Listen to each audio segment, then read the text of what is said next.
Om Sambar Sambar Vimanasar Mazababahum Pe Soha. Om Sambar Sambar Vimanasar Mazababahum Pe Soha. Om Sambar Sambar Vimanasar Mazababahum Pe Soha. Persons whose hands have been cut off. An index. Persons whose hands have been cut off. Persons whose legs have been cut off. Persons with hands of webbed fingers. Persons with no lips. Persons whose bodies have been branded, scarred by a whip, or tattooed. The very old, the very young. Persons with mobility impairment. Persons with degenerative nerve disorders. Persons missing an eye. Persons whose hands have been cut off. Persons with kyphosis. Persons of restricted growth. Persons with goiters. Persons with a speech impairment. Persons with a hearing impairment. Persons who use mobility aids. Persons with elephantiasis. Persons worn out by women. Persons worn out by burdens. Persons worn out by the road. Persons with malabsorption syndromes. And persons with chronic fatigue.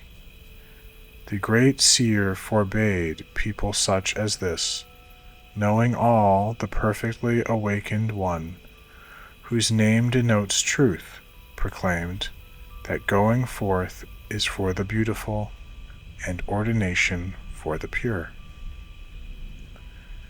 Persons whose hands have been cut off. The blessed Buddha was staying in Shravasti in the Jetavana, Anathapindana's park. As was their wont, the group of 6 kept as apprentices anyone whose going forth had been allowed and who had been ordained, but who could not recognize a rogue. Once the apprentices could recognize a rogue, they were entrusted as apprentices to monks of good standing.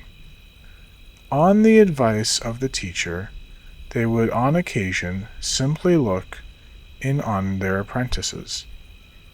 When this came up in conversation, Nanda and Upananda said, "These black begging bowl carriers might as well be snatching babies.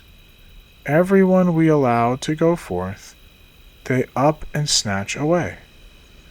Let's allow to go forth the sort that these black begging bowl carriers won't snatch away." Some time later, Upananda was out for a stroll when he saw a man missing his hands and said, "Dear sir, why do you not go forth?" He replied, "Noble one, as I have no hands, no one will allow me to go forth. Dear sir, the Blessed One's teachings are characterized by compassion. I shall allow your going forth." And with that, he allowed his going forth and ordination. After 2 or 3 days of teaching him how Dharma practitioners conduct themselves, Upananda said, "Dear sir, game does not eat other game.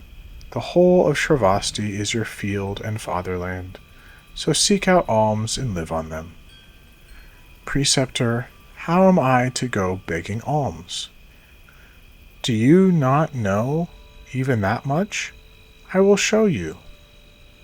Upananda tied the handless monk's underrobe on with a cord, fastened his robe up with a pin, placed his begging bowl in the crook of his left arm, and nestled his kakara staff in the crook of his right arm. The handless monk had entered Shravasti on his rounds, when a woman beat on his chest and cried, "Noble one, who cut off the hands of a renunciant?" "Sister," he replied, "my hands were cut off when I was still a householder. They were not cut off after I went forth." "Who allowed your going forth?" the preceptor Upananda. The people said, "Who else but a rogue would allow the going forth of someone like him?" The monks then asked the Blessed One about it, and the Blessed One thought, "All those shortcomings ensue from the monks allowing the going forth of those without hands." Then the Blessed One decreed, "Monks, in light of this, monks should not allow going forth, nor grant ordination to those who are missing hands. A breach occurs if you allow their going forth and grant them ordination. Just as it is so for persons whose hands have been cut off, it is also so for persons missing a leg, persons with hands of webbed fingers, persons with no lips, persons whose bodies have been branded, scarred by a whip, or tattooed, or the very old. Monks, if you allow the going forth of those who are too young, they will spoil the Sangha's bedding with urine and feces. The Blessed One decreed their going forth should not be allowed either.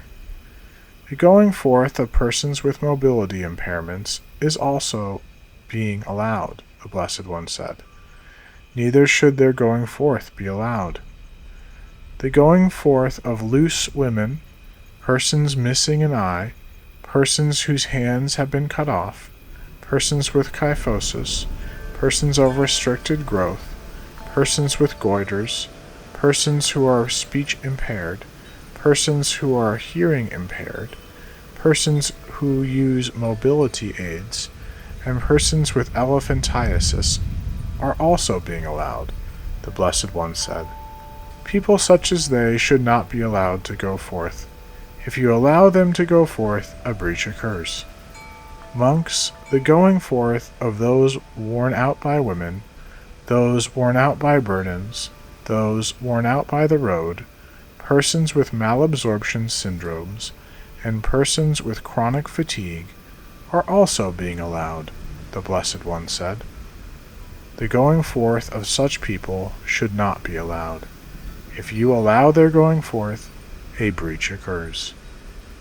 There are also other cases that warrant further exclusion." Thus concludes the chapter on going forth.